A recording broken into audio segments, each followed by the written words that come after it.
એનો પારાયો નથી એટલે આપણે સુધીરામ બાપુના સ્નાન માટે જોરદાર તાળી થઈ જાય છે. બાકી દવા છે ને ખીચામાં રાખવા દેની છે. દવાને શરીરમાં ઉતારવાથી ફાયદો થાય છે. બાકી તો રસ્તામાં હેડવા વાળાને કચરો દેખાય છે સાહેબ. પણ જે કચરો વળતા હોય છે ને એને કચરામાં એની રોટલી દેખાય છે સાહેબ. સંબંધીઓ કેટલા છે મહત્વનું નથી સાહેબ. સંબંધીઓ કેટલા છે મહત્વનું નથી. સંબંધીઓ કેવા છે એ મહત્વનું છે. કારણ કે 10 મણ રોકાણ કરવા 1 તોલા સોનાની કિંમત વધારે છે સાહેબ. પાણી પર તમે દરેક વસ્તુ તરતી જોઈએ છે. પાણી ઉપર તમે દરેક વસ્તુ તરતી જોઈ છે. પણ સાહેબ પાણીને તરતું કોઈ જોયું છે? સાહેબ પાણીને તરવો ને તો બરફ બનવું પડે સાહેબ. એમાં સંસારી માલિપા ભવસાગરની માલિપા તરવો ને તો સાહેબ જૂનું ભૂલી અને નવું સ્વીકારી લીધો. બાકી સંસાર છે ને શમશાન કરતા પણ ભયંકર છે.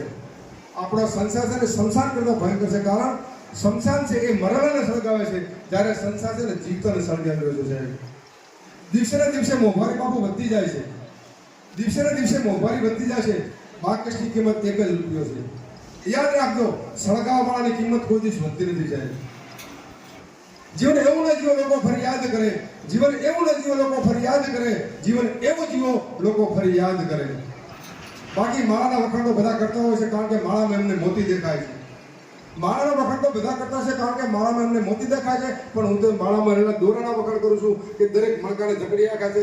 એમ સુધીરામ બાપુના દરેક અનુયાયીઓ ગ્રામજનોએ એક દોરારૂપી દરેક સંતો ભક્તોને જકડી રાખ્યા છે. એમના સન્માન માટે સાહેબ જોરદાર તાળી થઈ જાય. ગામવાસીઓ માટે જે કાર્યકર્તાઓ છે ધન્યવાદ છે આ વીર પુરુષોને સાહેબ. બાકી જિંદગી મળે છે વારંવાર મળતી નથી.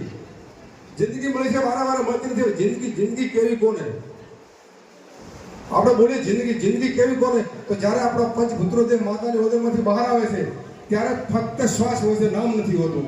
અને જ્યારે દેહ પડી જાય છે ત્યારે શ્વાસ નથી હોતો, ફક્ત નામ હોય છે.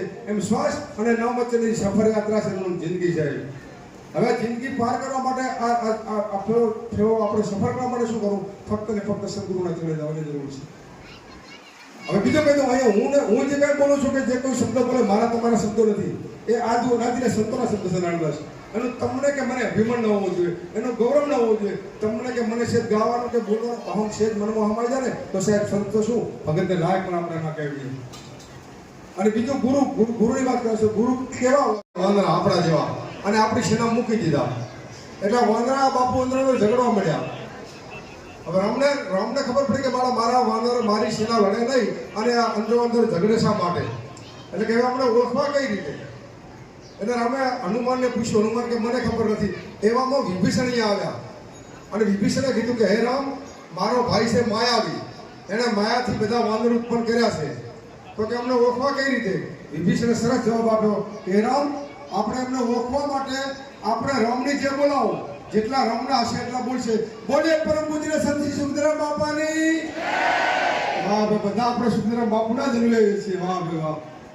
પ્રથમ તો આપણા પરમ પૂજ્ય સંત શ્રી સુખદેવ બાપુના પાવન ચરણોમાં પૂર્ણ વંદન, તેમજ વ્યાસપીઠ પર બિરાજમાન મારા બચપનના સાથી એવા સંત શ્રી નારદાસ બાપુને વંદન. અને બીજા આજે પહેલી વાર અમારી સાથે ભૂદેવ આવ્યા છે, અમારા ગમના જ વતની છે. બાપુ અમારી બાજુ આવે એટલે બાપુ એમના ઘેર આરામ કરવા લઈ જાય છે. એવા હરગોણદાસ ભૂદેવ બધાને એમને પણ વંદન. નામી અનામી વ્યાસપીઠ પર બિરાજમાન દરેક સંતોના પાવન ચરણોમાં મારા કોટી પરિવાર વંદન. તેમજ બાપુના અનેક દૂર દૂરથી જે ભક્તો ગામડેથી આવે છે, બહેનો ભાઈઓ ગુરુકાઓ દરેકને મારા અંતરના ઊંડાણથી શ્વાસે શ્વાસે જય ગુરુ મહારાજ. પ્રથમ તો ગમે ત્યારે બોલું છું, અમે ગુજરાતમાં કોઈ પણ જગ્યાએ જઈએ ત્યારે બાપુનું નામ લાવશા, લગભગ નામ લઈ લો. કારણ કે સંત જોવા હોય તો તમે અહીંયા મોટા ગામમાં આવો અને એ સંતને ગુજરાતમાં અમારી નજરમાં હશે ઘણા સંતો છે, નાસ્તિક નથી, પણ અમારી નજરમાં અમારી સમક્ષ હાચા સંત હોય ને તો સુખદેવરામ બાપુ મોડા છે. એક ભાઈએ મને પ્રશ્ન કર્યો કે શા માટે તમે આટલી બધી મહિમા આપો છો? કારણ કે બાપુનો એને પરિચય નહોતો. ત્યારે મેં કીધું, સંતોના શબ્દો પ્રમાણે કીધું કે માયા કાળી નાગણી વિયા એના ખાય, એમાંથી જો કોઈ બચે તો મોટો મણીધર થાય. માયાને સ્વરૂપ આપ્યું છે કાળી નાગણીનું. કાળી નાગણી જ્યારે વિયા ને ત્યારે ગોળ કુંડાળું કરે અને કુંડાળાની અંદર હવા બચ્ચાને જન્મ આપે. પણ નિયમ કેવો કે એ બધાના બચ્ચાને આરોગી જાય. પણ ભૂલે ચૂકે એ કુંડાળાની બહારથી જે બારે નીકળે મોટો મણીધર થાય છે. એમ માયામાંથી અમારા સુખદેવરામ બાપુ કુંડાળાની બહાર છે, એટલે એમના અમે સંતોના વખાણ કરીએ છીએ સાહેબ. બાકી સુખદેવરામ બાપુનો બીજું તો હમણાં જ્ઞાનનો કે હમણાં વખાણ કરવાના અમારી પાસે શબ્દો ખૂટે. અને બીજું કહી દઉં કે અમારા તમારા સુખદેવ બાપુના હરિવાસ સાથે નાતો થયો છે સાહેબ, અમારા ખરેખર અનહદ અમને આનંદ થાય છે. અને અમે તો એમના પગના ચડી રજ નથી સાહેબ. આવડી એક ત્રિમૂર્તિ કંકુત્રીમાં અમારા નામ લખે ને, એ જ અમારા બનાસકાંઠામાં અમારા બે સંતોના નામ દર્શન નામ લખે ને, એ અમારા માટે અહીંયામાં ઘણો બધો અનેરો આનંદ છે સાહેબ. કે અમે અમારા જીવનને ધન્યવાદ અનુભવીએ છીએ કે આવા સંતો હારે મારો સંગ થયો છે સાહેબ. બાકી તો સુખદેવ બાપુના ગુણનો કે જ્ઞાનો